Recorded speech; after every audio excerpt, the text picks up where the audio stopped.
일본 정부가 마치 국제적 대망신을 일부러 당했다는 식으로 여론을 뒤집으려 하고 나섰습니다. 그러나 이미 일본의 이미지에는 큰 타격이 가해진 상황인데요. 일본이 부리기 시작한 억지는 무엇인지, 또 이로 인해 좁아진 스가 총리의 입지와 다양한 해외 반응을 살펴보겠습니다. 일본은 아프가니스탄에 있는 자국민과 현지 직원은 물론 그 가족들까지 데려오겠다며 자위대 수송기를 급파했었습니다. 일본 정부는 최대 500명을 대피 희망자로 선정했다며 큰 소리를 쳤었고, 자국민을 지키는 영웅 같은 국가라는 식의 시나리오를 쓰는 듯 했는데요. 수송기 급파 이후부터 일본은 발칵 뒤집혔습니다. 일본인 한 명만이 겨우 수송기에 탑승했다는 소식이 전해졌기 때문이죠. 파견된 자위대원은 300여 명에 달했기 때문에 사실상 빈손으로 철수를 하며 작전은 실패로 평가되고 있습니다. 현지 사정이 좋지 않았음에도 주요 국가들의 아프간 구출 소식은 이어졌습니다. 설마 일본이 빈손으로 돌아올 줄이야 누구도 짐작하지 못했기 때문에 파장은 더 클 수밖에 없었습니다. 이후 언론을 통해서는 작전 실패에 대한 비판이 지금까지 사라지지 않고 있습니다. 지난 9월 1일 아사히 신문은 조간에 일본 뒤늦어 대피 실패라는 내용으로 국가별 수송기 대피 작전 숫자를 비교했는데요.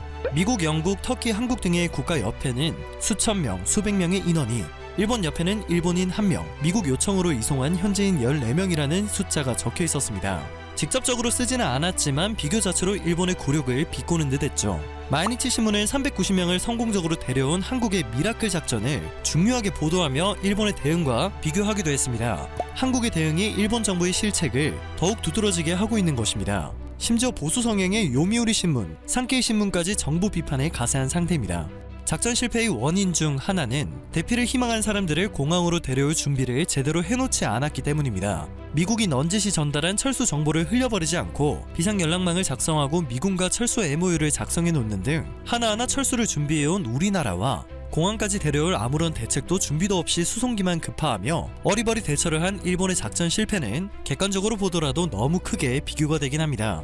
빈손으로 돌아올 거였으면 방송을 통해 이륙하는 자위대 수송기의 모습을 전파하고 최대 500명을 대피 희망자로 선정했다는 등 대대적인 홍보라도 하지 말았어야 했을 듯 합니다. 큰 소리만 치지 않았다면 아마 비난의 수위는 좀 더 낮았을 것이라고 생각됩니다. 가만히 있으면 반이라도 간다는 말이 딱 맞는 상황이죠. 해당 소식에 대한 여론 역시 좋지 않았는데요. 일본 정부가 갑자기 개헌 타령을 하고 나섰습니다. 미군 철수가 끝난 다음 날에도 작전 실패의 책임을 묻는 일본 정부에게는 뼈아픈 기사가 이어지니 여론을 환기시켜보려는 심산인 것으로 보이는데요. 현재 외무성 간부는 헌법 때문에 작전에 실패했다는 주장을 펼치고 있습니다. 무력 행사를 금지한 헌법 구조가 발목을 잡고 있어서 대피작전 수행 여부를 신중하게 검토하느라 파견 결정이 늦어졌다는 논리인데요. 물론 간부의 말처럼 일본은 평화헌법 구조에 의해 자위권 발동의 경우를 제외하고 무력 행사를 금지하고 있긴 합니다. 때문에 헌법 구조 타령을 하고 있는 것이고, 일부 우익 세력들은 이때다 싶어 개헌을 주장하고 있는 건데요. 팩트는 이번 아프간 파견은 이 헌법의 제약을 받지 않았다는 것입니다.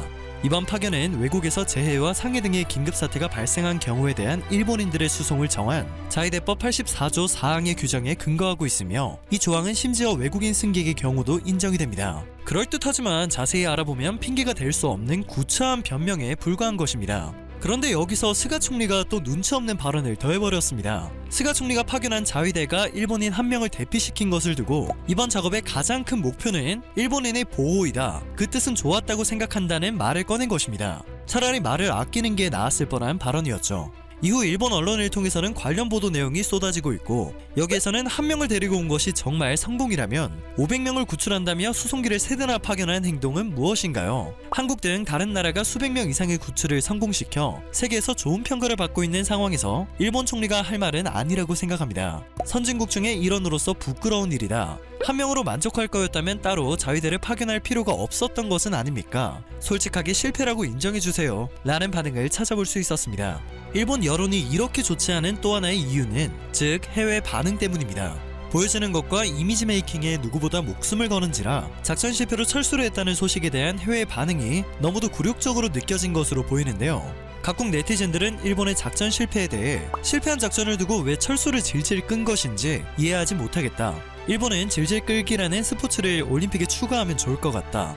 그들이 정말로 진심을 다해 작전에 임했을까? 그들은 단지 보여주기식으로 행동했을 거라고 추측합니다. 그들은 아마도 사전회의를 소집하기 위해 팩스를 보내는 것에 대해 곰곰이 생각하고 있었을 것입니다 라는 반응을 보였습니다. 그래서인지 이번에는 방위비가 핑계거리의 하나로 회자가 되고 있습니다. 여러 가지 문제가 있는 것 같으니 방위력을 더욱 강화시켜야 한다는 주장인데요. 방위비 증액을 추진하고 있었던 상황에서 아프간 구출 작전 실패를 기승전 개헌으로 밀고 나가면 여론이 뒤집힐 가능성이 있습니다.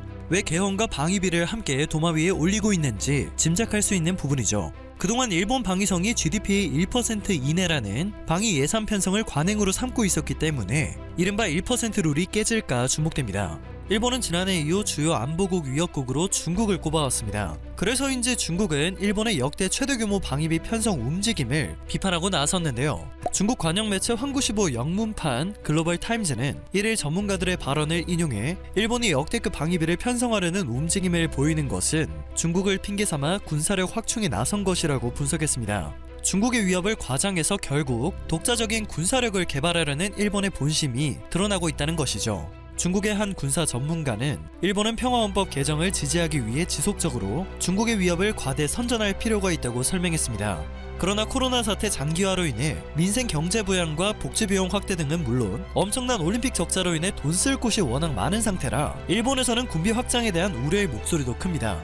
이처럼 국제적인 대망신을 당한 것은 물론 안 그래도 코로나로 인해 나빠졌던 여론이 더욱 악화되자 스가 총리는 발을 동동 구르며 앞서 전해드린 이런저런 핑계거리를 부각시키고 있습니다.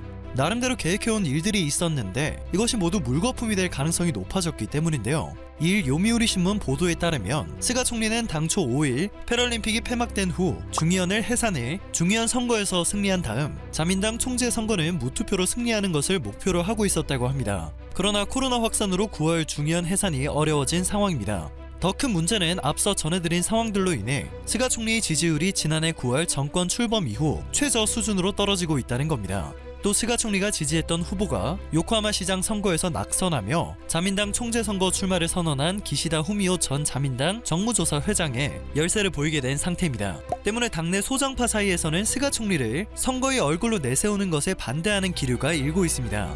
이제 현실적으로 스가 총리에게 유일하게 남은 시나리오는 3일 열리는 임시임원회에서 과감한 임원 인사를 단행해서 자민당 총재 선거와 중의원 선거의 분위기를 바꾸는 것입니다. 이번 임원 인사는 아마도 코로나로 정치 일정의 주도권을 잡지 못하고 있는 스가 총리에게 구심력을 회복하는 마지막 기회가 될 것으로 보입니다. 재선은커녕 임원으로 눈을 돌려야만 분위기를 반전시킬 수 있는 처지에 놓인 것이죠. 그러나 이미 물은 엎질러졌습니다. 이번 작전 실패가 일본의 반성의 재료가 되든 그들의 바람처럼 개헌의 재료가 되든 참담하게 끝나버린 게 현실이고 스가 총리가 총리직에서 내려온다고 하더라도 그것은 그들만의 사정일 뿐 이번 일은 일본의 외교사와 방위사에 두고두고 굴욕으로 남게 되었습니다. 오늘 전해드릴 소식은 여기까지입니다. 영상이 정보가 되셨다면 그것만으로도 정말 감사드립니다. 늘 새롭고 유익한 뉴스를 전하며 성장하는 로버튜브 되겠습니다.